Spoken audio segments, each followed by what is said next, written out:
For some reason, this year the satellite camps have kind of gotten to be blown up in the media.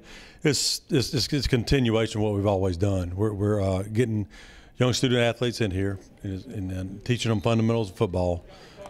They're able to see our campus. They're able to meet our coaches and whatever coaches are here. And that's really what it's all about. So it's a really good thing for the University of South Alabama to get a bunch of players here. We always say at South, if we can get people to our campus or prospects to our campus, we've got a great chance of getting them. And this is just another way to do that. The more you meet these young student athletes and the more they meet you and get to know you, the better on the back end it's going to be.